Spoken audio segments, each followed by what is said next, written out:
and to go into space to look for intelligent life when it's all around us that is the problem. It is our species' greed. We should be in awe of animals, and we should look to ourselves for what motivates us to carry on through life, and what our values are, and what our principles are, and what our level of understanding of others truly is. It won't be easy to change society.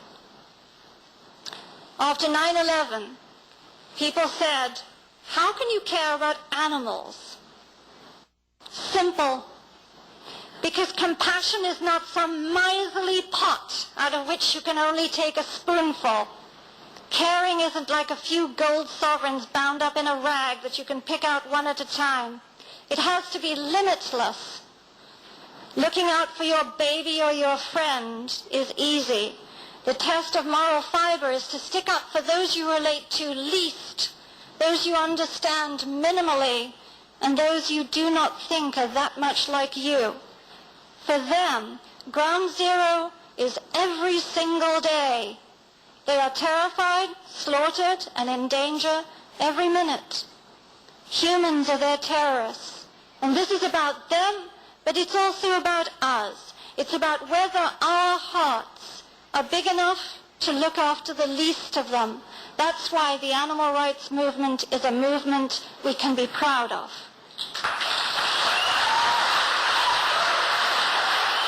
I have a word for those of us who are here from our opposition. Every time we step inside a laboratory, we find what are nicely called problems. We've stopped many experiments, but we still discover monkeys with infected headworms because the researchers don't know how to affix their electrode caps. We still find mice who are being bled from the eye, rats who are having their tails or their heads cut off with scissors and just an ice cube to numb them. Can you imagine having your finger cut off and putting an ice cube on it to numb it? Every time we step inside a factory farm, we find problems. We have changed much, but we still find pigs beaten with metal rods, animals having their hoofs cut off while they're still conscious, and animals left to die of black lung and broken bones without so much as a drop of water or a painkiller, every single time. And every time we look into the fur, the leather, or the wool industry, we find animals chewing off their own legs in traps, going mad in their tiny filthy cages, left to suffer out in the fields through all winter cold and sweltering summer heat without relief. And we find them beaten, anally electrocuted, gassed, stomped to death, or shipped live to the Middle East every single time. So those of you who are sitting here from industry, who we may not recognize right off the bat, please have this in your minds. Pork isn't the other white meat. It's the remains of a dead pig.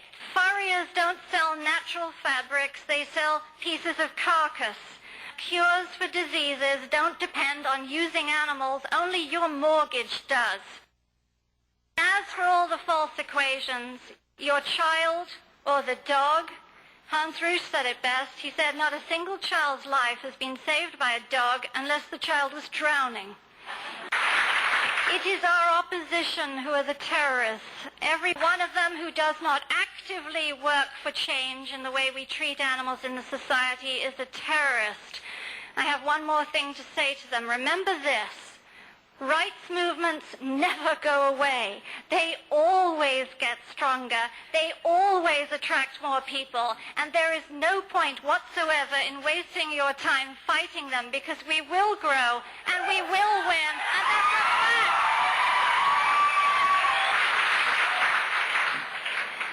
If you don't know this area, you may not know that a little way away from here is Gallaudet College, which is the school for deaf students. And about 10 years ago, there was a significant uprising there.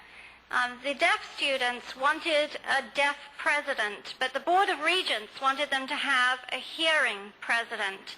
And the students, they appointed a hearing president, but the students refused to go to class. They went on strike. And the Board of Regents tried everything, but they couldn't get them to go back to school. And so in the end, the students won, and a deaf president was appointed. Well, the leader of the student revolt wrote an editorial in the Washington Post. I'll never forget it. He said, When slaves rose up against their masters, whites weren't ready, but the slaves were. When women demanded the vote, men weren't ready, but women were. And hearing people may not be ready for us to get a deaf president, but we are ready. And I thought, you know, the people who eat sausages and buy leather furniture and go dog sledding and throw octopuses on the ice during ball games may not be ready for animal rights, but the animals are ready. They've been ready. They are ready, and we had better not let them down.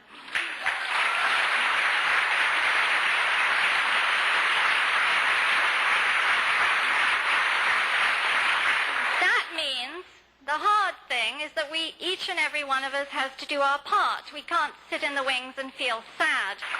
You're either in or you're out. Just choose something, anything, and do it unfailingly and unfalteringly. None of us is alone, even if you think you are in the middle of nowhere. You are not. There is always someone there waiting for you to step up to the plate and do something. Anyway, even if you don't find that person, you can do it by yourself. You can, and you must, because the animals depend on you. They depend on each and every one of us. And most important things have been done because just one person cared. Please, don't ever be afraid of seeming radical. All the best people in history have been radical. And it will always be radical to say or do X or Y unless someone stops saying and doing X and Y. We don't face firing squads, lifetime prison sentences, or the gas chambers for saying what's on our minds and in our hearts. We won't lose our lives if we speak out against animal wrongs wherever we see them. But the animals do lose theirs if we don't, so we must. If you arrived at this conference eating animals, I hope, please, that you will pledge to be veg now. If you arrived veg, please remember that there is a piece of a veal calf in every glass of milk, and it takes 22 hours for a hen to lay an egg kept in constant light. And please go vegan. Back when George Bernard Shaw was being given an award many, many, many years ago, they said, George, it's okay. If you come to the banquet, we promise that it'll all be vegetarian. And he said, I can't imagine anything worse than 3,000 people all chewing celery at the same time. Oh, we've gone beyond that, and today you do not have to be limited to celery or anything else. We have every tasty food the world has to offer right here.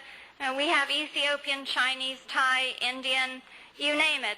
And then, of course, all the meat taste-alikes, from tofuti cuties to soy sausage crumbles. There is no food taste that you can't find that comes cruelty-free. Cook for others. See this burn? I'm learning to do that still. Deliver tasty dishes to others at work.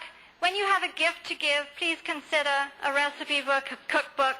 Teach. Years ago, I only knew one other vegetarian, or one vegetarian. I was waffly, and she would call me up, and she would tell me all about pig batteries and what hens went through and what horror she had seen that day. And afterwards, she would apologize, and she would say, I'm so sorry, I know it's upsetting. And I have said over the years to her, thank you, because often you kept that steak sandwich off my plate. I am so glad that you said what you said. Lobby your council members, work with your legislators if that's your talent. Please find your talents. Meet with your school board if you're a parent, a teacher, or a student.